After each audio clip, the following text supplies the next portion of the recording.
और शबरी का पात्र यही सिखाता है। आज हमें बहुत लोगों ने जात पात में बांट दिया। जात पात में भगवान ने कभी नहीं बांटा। अगर कहीं भी बटा हो तो मुझे जरूर बताना। भगवान ने शबरी की जूठन खाई, विदुर के घर में जाकर केले के छिलके खाए जो दासी के पुत्र थे, और उसके केले के छिलकों में भी इतना आनंद मनाया। जब भगवान केले के छिलके खा रहे थे तो विदुर जी बाहर से आए, देखा मेरी पत्नी भगवान को केले के छिलके खिला रही। भागे हलवाई के पास लड्डू लेकर आए, भगवान के मुंह में लड्डू डाला, भगवान ने सिर हिलाया। विदुर ने कहा क्या प्रभु लड्डू स्वाद नहीं लगे?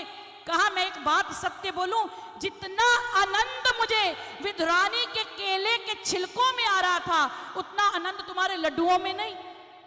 पूछा क्यों? कहा क्योंकि तुम्हारे लड्डू मीठे होकर भी फीके लग रहे हैं और वो छिलके फीके होकर भी मुझे मीठे लग रहे हैं। भाव है, जहां भाव समर्पित हो जाता है वहां राम को भी धरती पर उतरना ही पड़ता है। इसलिए मेरे राम, तेरे राम या अपने अपने राम या सत्य राम, किसी भी राम को अपने हृदय में उतार कर देखो, तुम्हें राम जरूर मिलेंगे। राम को जो समझ गया उसी ने राम को पा लिया। आज के समय में रामायण को घर में देखना है तो देख लेना, दो भाई अगर घर में हैं, एक सेठ है और एक के पास खाने को कुछ भी नहीं, लेकिन बाहर लंगर लगाए हैं, बाहर भंडारे किए हैं और प्राकार भूखा मर रहा है।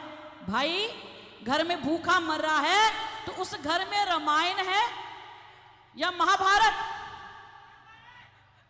उस घर में क्या है? वो कौन सा पात्र निभा रहा है, राम का या रावण का?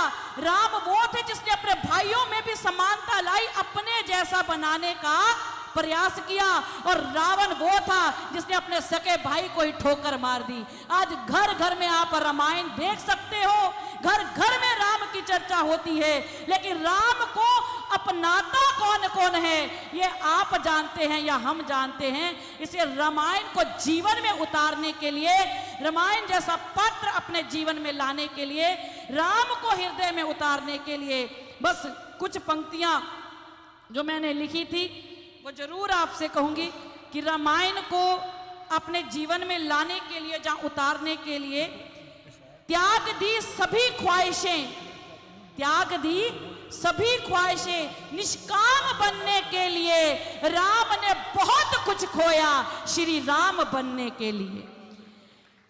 कि जिस पर हमारा हक ना हो, महाराज ध्यान से सुनना, जिस पर हमारा हक ना हो, लेने की जिद हो, हक भी नहीं है फिर भी उसे लेने की जिद है, जिस पर हमारा हक ना हो पर लेने की जिद हो, वहां महाभारत होती है, और अपना सब कुछ त्याग दे वहां रामायण होती है।